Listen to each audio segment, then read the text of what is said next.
마을 어귀에 들어서면 가장 먼저 눈에 들어오는 집이 있었다. 기와는 반쯤 부서져 있었고 벽은 군데군데 갈라져 흙덩이가 우수수 떨어졌다.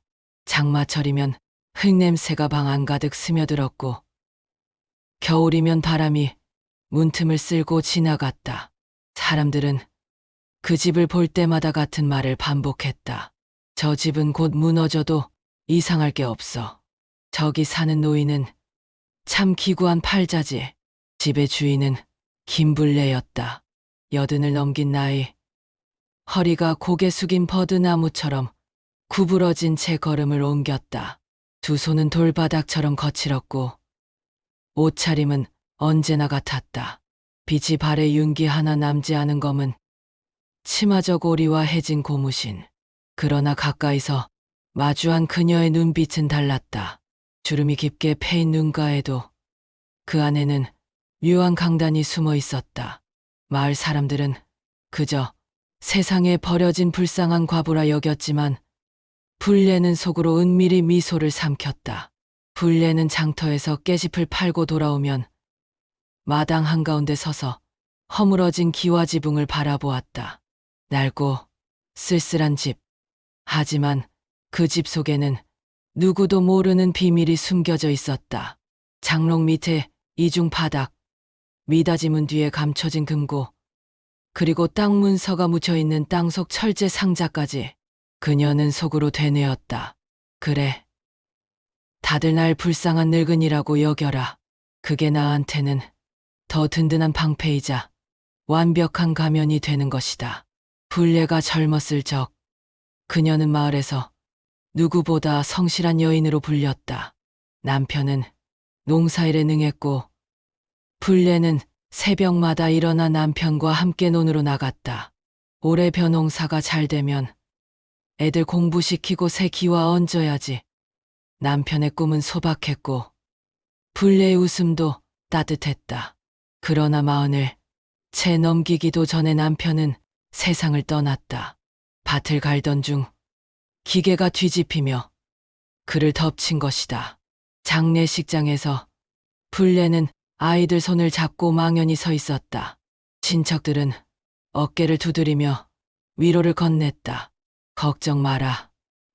우리가 도와줄게. 넌 애들만 잘 키워라. 하지만 그 말은 독이었다.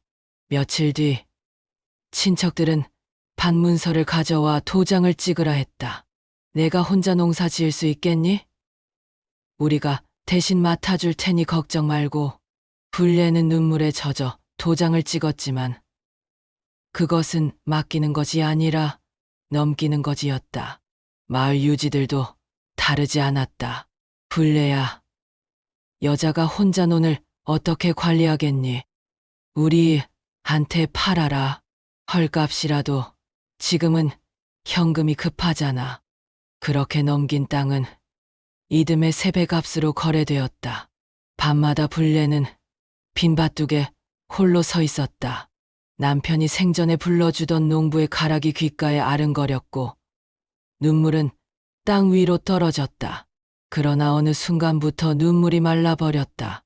대신 차갑고 단단한 것이 가슴 속에 자리했다. 나는 절대 잊지 않는다. 내 땅을 빼앗아간 그들, 내 고통을 발판 삼아 웃던 자들, 언젠가 반드시 갚아주겠다. 불례에게는 2 아들이 있었다. 큰아들 준식, 작은아들 영수. 남편이 세상을 떠난 후 그녀는 젖먹이 같은 아이들을 등에 업고 밭에 나갔다. 손바닥에 굳은 살이 잡히고 허리가 휘어져도 웃을 수 있었다. 우리 아들들만은 사람답게 키워야지. 그러나 아이들이 자라며 세상은 달라졌다. 준식은 도시로 가 공부를 한다며 편지를 보냈지만 언제나 돈 이야기가 붙었다. 어머니, 책을 사야 하는데 돈이 모자랍니다. 불례는 먹을 쌀을 줄여가며 돈을 보냈다. 영수는 사업을 한다며 나섰다가 늘 빚더미에 앉았다. 어머니, 이번만 도와주시면 곧 큰 돈을 벌어 효도할 수 있습니다. 그녀는 믿었다. 아니, 믿고 싶었다. 그러나 어느 날 준식이 술에 취해 전화를 걸었다. 언제까지 이렇게 가난하게 사실 겁니까? 아버지, 일찍 죽은 것도 서러운데 어머니까지 우리 발목 잡으실 거예요? 그 목소리는 불레의 가슴에 돌덩이처럼 내려앉았다. 영수는 빚쟁이에게 쫓겨 집에 돌아와 어머니의 방을 뒤졌다. 어머니, 집안에 돈 숨겨둔 거 있죠? 왜 우릴 안 도와주십니까? 불레는 그날 밤 처음으로 아들들을 향해 눈물을 흘리지 않았다. 그래, 너희도 세상과 다를 게 없구나. 이제 나는 더 이상 속지 않는다. 불레는 장터에서 잔돈을 모아들었다. 사람들이 값싸게 내놓은 헛물건을 사고 시세가 오를 때 되팔았다. 감각은 누구보다 빨랐다. 우연히 증권 직원이 장터에 나와 그녀에게 전단지를 건넸다. 할머니, 이 종이에 도장만 찍으시면 주식을 살 수 있습니다. 처음엔 사기꾼이라 여겼지만 신문에 실린 수치를 대조해보니 그 말이 틀리지 않았다. 불레는 몰래 모은 돈으로 몇 주를 샀다. 몇 달 뒤 값은 2배가 되었다. 그 순간 깨달았다. 세상은 공부 잘한 자들만 움직이는 게 아니구나. 눈과 귀를 열면 나도 할 수 있구나. 이후 불레는 틈틈이 주식을 사고 몰래 땅을 알아보고 금을 사들였다. 그리고 사람들에게는 여전히 깨짚을 이고 다니는 늙은 여인으로 남았다. 사람들은 불레를 동정했다. 저분은 복지라도 받아야지. 저렇게 사는 게 안쓰럽다. 불레는 속으로 웃었다. 그래. 불쌍한 노파로 살아야 한다. 그래야 아무도 의심하지 않지.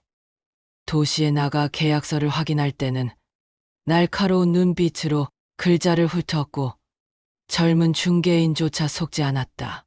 저 노인네, 보통이 아니네. 그러나 마을로 돌아올 땐 다시 검은 치마 저고리를 걸친 늙은이였다. 검은 치맛자락은 그녀를 감추는 가면이자 복수의 시간표였다. 10년 뒤 강남 아파트 몇 채가 그녀의 이름으로 등기되었다. 20년 뒤 그것은 수십 채가 되었고 은행 계좌의 숫자는 눈부셨다. 그러나 불레는 집을 고치지 않았다. 지붕은 여전히 무너져 내렸고 장독대는 금이 갔다. 이웃들이 안쓰럽게 수군거릴 때마다 불레는 속으로 미소 지었다. 그래, 불쌍한 노파로 살아야 한다. 그게 내 복수의 첫걸음이니. 세월이 흘러 아들들은 중년이 되었다.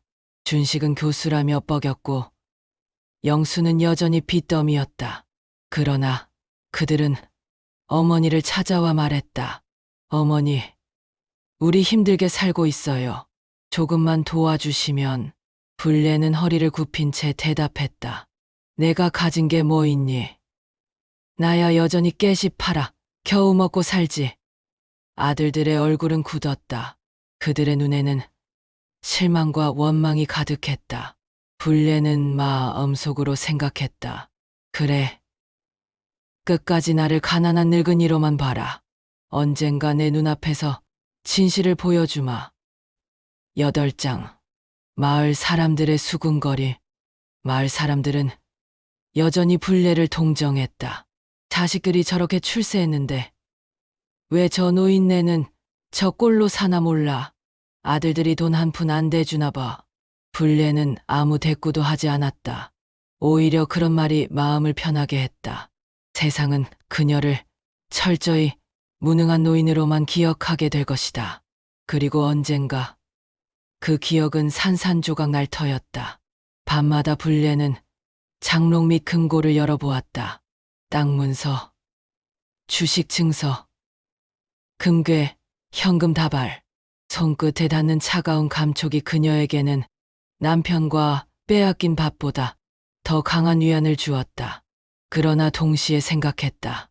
내가 죽으면 이 모든 게 누구에게 갈까? 저 버릇없는 자식들에게 고스란히 넘어간다면 내 인생은 또 한 번 짓밟히는 거다. 불례는 결심했다. 이 재산은 내 복수의 칼날이 되어야 한다. 불례는 법률사무소를 찾아가 유언장을 썼다. 첫 줄에 이렇게 적었다. 내 자식들에게는 단 한 푼도 남기지 않는다. 대신 그녀는 오래전 땅을 빼앗겼을 때 자신을 도와준 이름 없는 사람들에게 재산을 남기기로 했다. 가난한 이웃, 학교에 가지 못한 아이들, 삶이 무너진 노인들, 펜을 내려놓을 때 불례는 오랜만에 마음이 가벼웠다. 그래, 이제 마지막 순간만 남았구나. 어느 날 아들들이 마을에 모였다. 이제 어머니 연세도 많으니 집 팔고 요양원으로 모셔야겠어. 그때 불례는 처음으로 큰 소리로 웃었다. 그래, 너희가 날 그렇게 생각했구나. 그럼 잘 들어라. 불례는 장롱을 열어 금고를 꺼냈다. 아들들의 얼굴이 순식간에 하얗게 질렸다. 그 안에는 수십억 원의 증서와 금괴가 빛났다. 나는 평생을 가난한 척하며 살았다. 너희는 날 동정했지. 하지만 진실은 달라. 너희는 내 눈앞에서 부끄러움을 남겼고 나는 그것을 잊지 않았다. 아들들은 말을 잃었다. 불례의 목소리는 차갑고 또렷했다. 너희에겐 단 한 푼도 남기지 않을 것이다. 내 재산은 모두 다른 곳으로 간다. 너희가 버린 나, 너희가 무시한 나, 이제는 너희 위에 선다. 12장. 검은 치맛자락의 끝. 며칠 뒤 불례는 조용히 세상을 떠났다.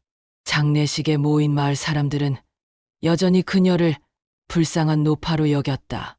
그러나 곧 법률사무소에서 발표된 유언장이 마을과 도시를 뒤흔들었다.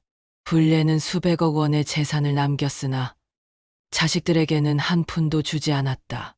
모든 재산은 장학재단과 복지단체에 기부되었다. 신문에는 이렇게 실렸다. 가난한 농촌 노파. 알고 보니 거대한 자산가 전 재산 사회환원.